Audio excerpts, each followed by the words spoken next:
Hello my dear students, आज का हमारा टॉपिक है वैलेंस बॉन्ड थ्योरी। यानी वैलेंस बॉन्ड थ्योरी के बेसिस पे हमारे पास किस तरह के क्वेश्चन पूछे जाते हैं, तो आज हम उन क्वेश्चन को सॉल्व करेंगे। तो चलिए स्टार्ट करते हैं। हमारे पास जो पहला क्वेश्चन है, हमारे पास जो दिया हुआ है, explain the nature of bonding in case of NiCl4 2 negative on the basis of valence bond theory. यानी वैलेंस बॉन्ड थ्योरी के बेसिस पे आज हमें करने हैं कुछ क्वेश्चंस। तो इसमें पहला क्वेश्चन हमारे पास है कि टेट्रा क्लोराइडो निकलेट सेकेंड आयन के लिए हमें क्या करना है, इसका बॉन्डिंग को एक्सप्लेन करना है। तो चलिए स्टार्ट करते हैं। तो आप देखिएगा हमारे पास NiCl4 2 नेगेटिव। तो आप देखिएगा सबसे पहले हमारे पास क्या होता है, जो कॉम्प्लेक्स आयन हमें दे रखा है, हमें क्या करना होता है, सबसे पहले हम उसका लिखेंगे IPAC नेमिंग। तो हमारे पास इस कॉम्प्लेक्स के लिए जो IPAC नेमिंग हो जाएगा, यहाँ पर आप देखिएगा इस कॉम्प्लेक्स के अंदर मेरे पास कितने क्लोरीन है, मेरे पास 4 क्लोरीन है। तो 4 जो लिगेंड्स होते हैं उनके लिए हमारे पास क्या होता है, टेट्रा वर्ड यूज़ करते हैं सेम के लिए। तो ये हो जाएगा यहाँ पर टेट्रा। Cl को कहते हैं बेटा क्लोराइडो, यानी टेट्रा क्लोराइडो। अब देखिएगा कॉम्प्लेक्स के ऊपर जो चार्ज दे रखा है वो नेगेटिव चार्ज है, मतलब ये आपका एनायनिक कॉम्प्लेक्स हो गया। और एनायनिक कॉम्प्लेक्स में हमारे पास जो सेंटर एटम का जो नाम होता है, उसके नाम के पीछे क्या लगाते हैं बेटा, ATE लगाते हैं। तो ये हो जाएगा मेरे पास निकलेट। और यहाँ पर आप देखिएगा इसमें हमें ऑक्सीडेशन स्टेट लिखना है और पीछे लिखा जाएगा आयन। अब आप देखिएगा यहाँ से हमें क्या करना पड़ेगा, इसका चार्ज निकालना होगा।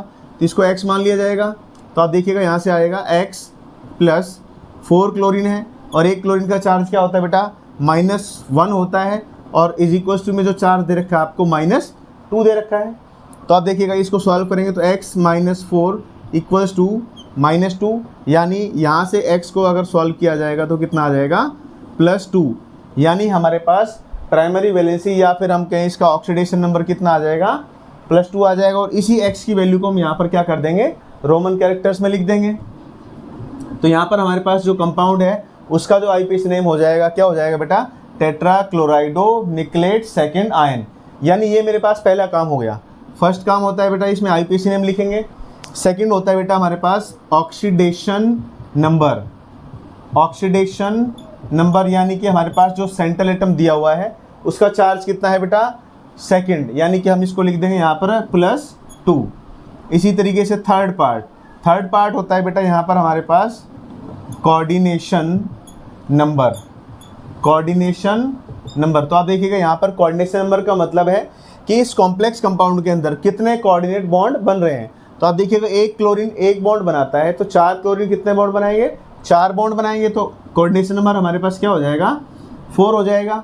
इसी के साथ हमारे पास जो सेंट्रल एटम है वो हो जाएगा मेरे पास 4th पॉइंट, यानी सेंट्रल एटम। तो यहाँ पर जो सेंट्रल एटम होगा मेरे पास क्या हो जाएगा बेटा, निकल। तो अब हमें क्या करना है, कुछ जो मेन हमारे पास जो इन्फॉर्मेशन थी जो अभी हमने यहाँ पे नोट करी है, तो हो जाएगा हमारे पास पहला हो जाएगा IPAC नेमिंग, दूसरा हो जाएगा मेरे पास ऑक्सीडेशन नंबर, तीसरा हो जाएगा कोऑर्डिनेशन नंबर, और चौथा हो जाएगा यहाँ पर सेंट्रल एटम। तो आपको ये जो 4 मेन पार्ट्स हैं सभी क्वेश्चन को लेकर इनको सॉल्व करना है। तो इसके बाद आप देखिएगा हमारे पास सेंट्रल एटम क्या हो जाएगा, निकल। तो आप निकल के लिए इसको सिंप्लीफाई करेंगे तो निकल का जो एटॉमिक नंबर है बेटा कितना होता है, 28। तो निकल के लिए 28 एटॉमिक नंबर को लेकर हम क्या करेंगे, सबसे पहले इसका इलेक्ट्रॉनिक कॉन्फ़िगरेशन लिखेंगे। अब हम यहाँ पर इलेक्ट्रॉनिक कॉन्फ़िगरेशन लिखेंगे, कंडेंस्ड इलेक्ट्रॉनिक कॉन्फ़िगरेशन मीन्स निकल का जो एटॉमिक नंबर होता है वो होता है बेटा 28।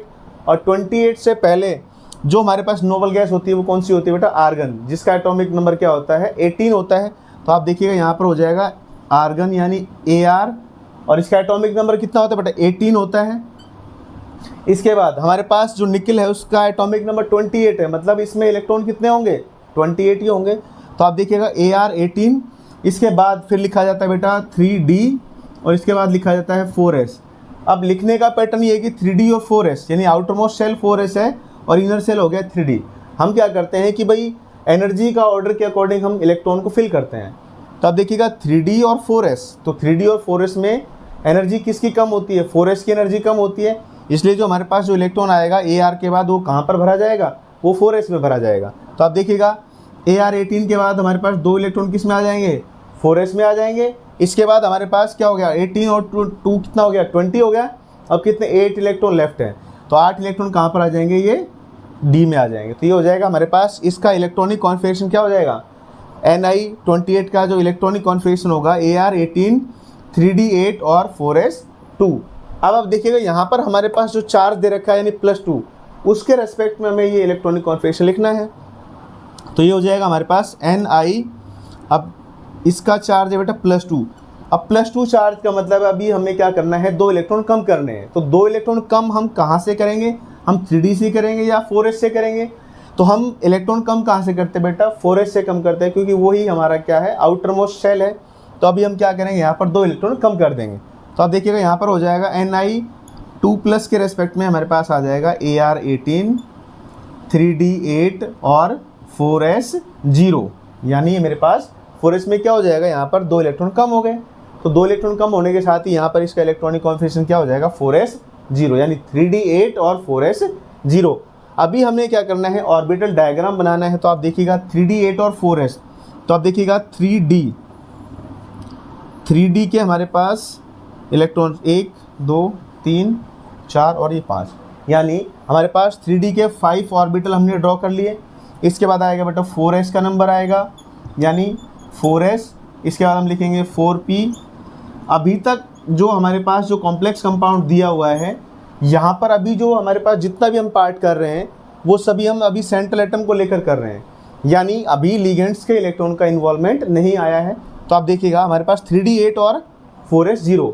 तो हम डी में 8 इलेक्ट्रॉन किस तरीके से फिल करेंगे, आप देखिएगा, ये फर्स्ट इलेक्ट्रॉन, ये second, third, fourth, fifth, sixth, seventh और 8th।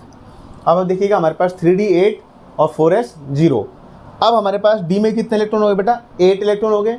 अब हमें क्या करना है, ये जो मेरे पास जो कॉम्प्लेक्स कंपाउंड दिया हुआ है इसमें क्लोरीन 4 है, तो 4 क्लोरीन के इलेक्ट्रॉन कितने हो गए, 8। मीन्स हमारे पास हमें 4 वैकेंट ऑर्बिटल चाहिए।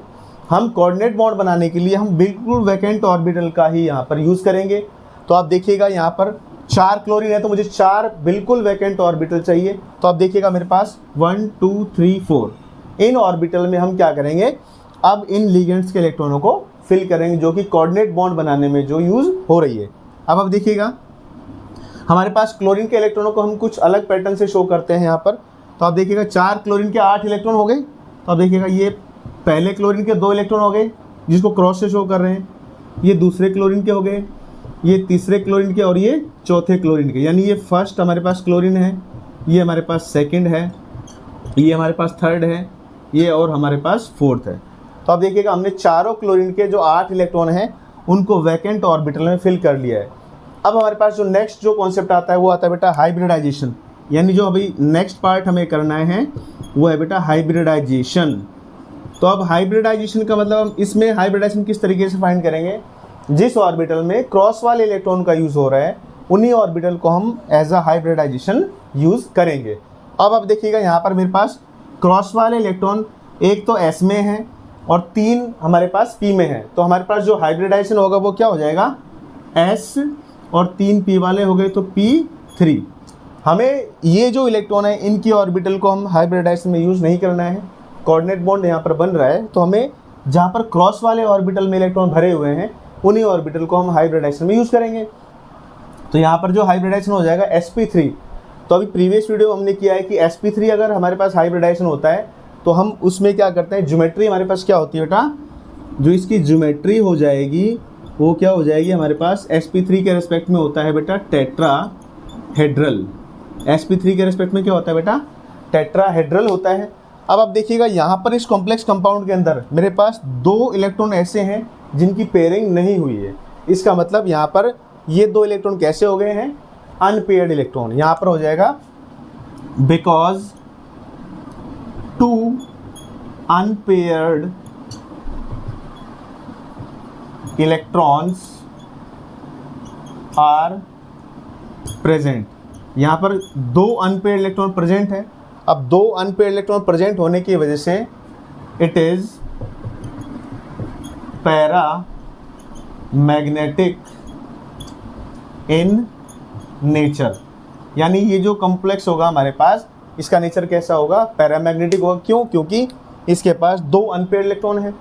अब आप देखिएगा 2 अनपेयर्ड इलेक्ट्रॉन है तो इसका नेचर कैसा हो जाएगा, पैरामैग्नेटिक। जब भी अनपेयर्ड इलेक्ट्रॉन होता है तो कॉम्प्लेक्स हमारे पास कैसा होता है बेटा, कलर्ड कॉम्प्लेक्स होता है। तो ये हो जाएगा इट इज कलर्ड कॉम्प्लेक्स। ये कैसा कॉम्प्लेक्स हो जाएगा हमारे पास, इट इज कलर्ड कॉम्प्लेक्स। अब आप देखिएगा जो हाइब्रिडाइजेशन है वो sp3। अगर हमारे पास हाइब्रिडाइजेशन में पहली जो ऑर्बिटल है वो s से शुरुआत होती है, sp3, तो हमारे पास जो कॉम्प्लेक्स होता है वो किस तरीके का हो जाता है, यहाँ पर आउटर ऑर्बिटल कॉम्प्लेक्स कहलाएगा। So it is outer orbital complex. It is outer orbital complex. So valence bond theory के अकॉर्डिंग हमें किसी पर्टिकुलर कॉम्प्लेक्स के लिए इन सारी चीज़ों का एक्सप्लेनेशन करना होता है। तो पहला आता है IPSC नेमिंग, इसके बाद आता है ऑक्सीडेशन नंबर, देन आता है कोऑर्डिनेशन नंबर, देन आता है बेटा सेंट्रल एटम। सेंट्रल एटम के बाद उसका ऑक्सीडेशन स्टेट के अकॉर्डिंग हम क्या करते हैं, इलेक्ट्रॉनिक कॉन्फ़िगरेशन लिखते हैं। उसके बाद हम क्या करते हैं, लिगेंड्स के इलेक्ट्रॉनों को वैकेंट ऑर्बिटल में फिल करते हैं।